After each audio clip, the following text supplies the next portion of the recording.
outside. I am currently cleaning and repositioning my trees for the season. During the fall, I pull them together, I clump them together so I can wrap them up. And because my trees are in containers, and so I spread them back out. So I'm kind of spacing them and spread them out for this season, and trying to think of like a layout that would be inviting. Yeah, I plan on doing some things in the garden this season, this year. So I am looking forward to bringing back that serenity and that serene space that I had at the time when um, I told everyone that the name of my space was Alabasterflows Garden. Alabasterflows Garden was the space that healed my spirit, soul, and body. Alabaster Flows was the place where the virtue of Jesus truly came from the hem of his garment into my physical body. Um, and then three years later is when I transitioned to Simply Grace Gardens. And some people ask me why I didn't say Simply Grace Farms or Simply Grace whatever. And I said that gardens still sticks with my spirit, not because of the name or the concept, but the meaning of the word gardens to me. The word gardens to me speaks to every aspect of our lives, your spirit, your soul, your body, your relationships, your finances. That you have various gardens in your life. You don't very often find many farms in your life when you think about um, the phases and the states and the times that we find ourselves in our lives, and the word garden set well within my spirit. So I stayed with gardens because there are areas of my life where I'm still tilling the ground. There's areas in my life where I have finally found the right composition of the soil to uh, make the balance of it enough to where it will give me an excellent harvest. There are areas in my life where there is it's compacted, it's crowded, and I need to break it up, and I need to give some areas of it either new homes or I need to discard it. So Simply Grace Gardens, Simply Grace Gardens, simply. I can't explain grace out of it because grace is what it is. The grace that has been bestowed upon my life to put my hand to the plow and to have a heart that I have. And I've always had this heart from the first moment I can remember my breath or my name. I have always been the one. I was going through I had to go pull up one of my old emails, and oh Lord, I haven't been on Gmail since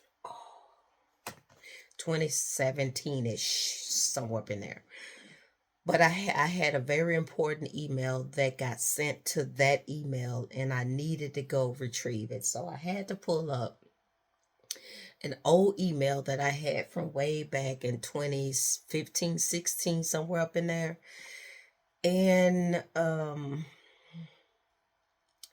as I was searching, I started seeing different emails pop up, whether I was sending words of encouragement to my son, or whether I was sending reminders, like if I was at work and I was on my Bible study or just reading a book or something. When I went back to my desk, I hurried up and sent a quick message to my personal email so I remember what I was writing or whatever.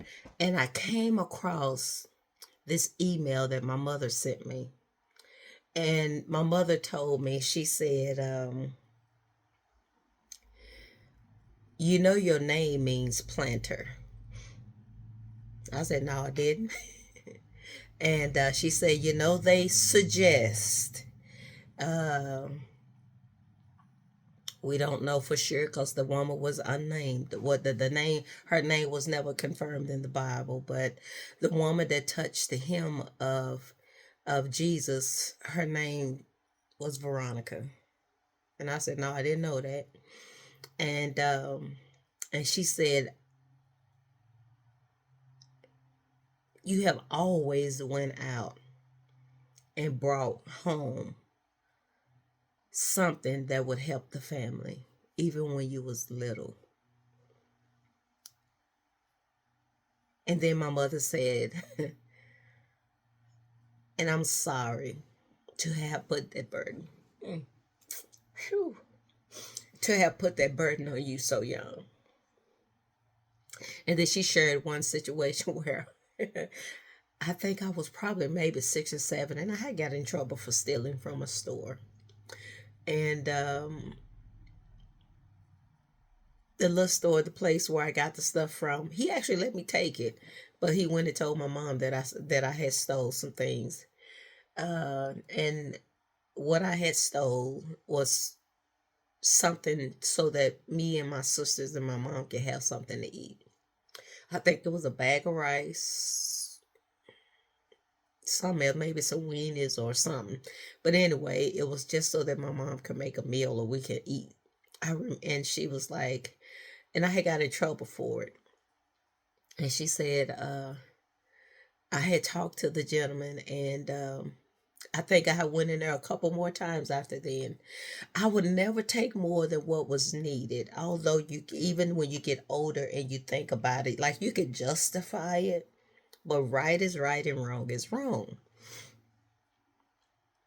But when I went in those last 2 times, I never understood why he didn't say anything to me and he would let me go. But my mother said that she would go back and she would make right what I did.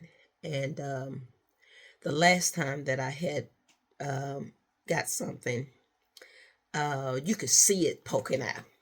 You could see it poking out. That day I wanted some candy. And he looked at me. He said, don't ever let me catch you doing that again. He said, you would destroy your life. And I said, what? And he looked at me and I walked off.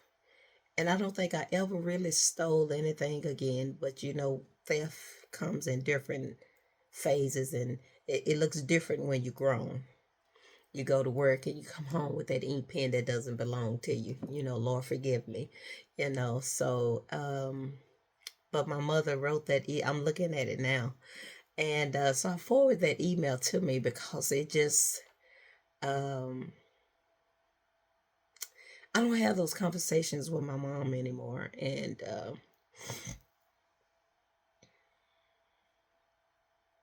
they were short lived.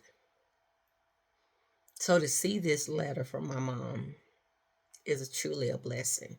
Now, the reason I'm getting emotional is because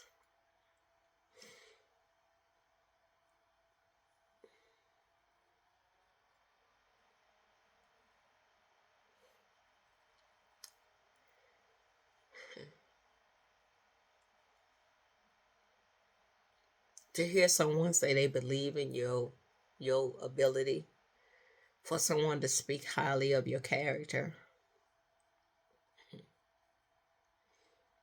hmm,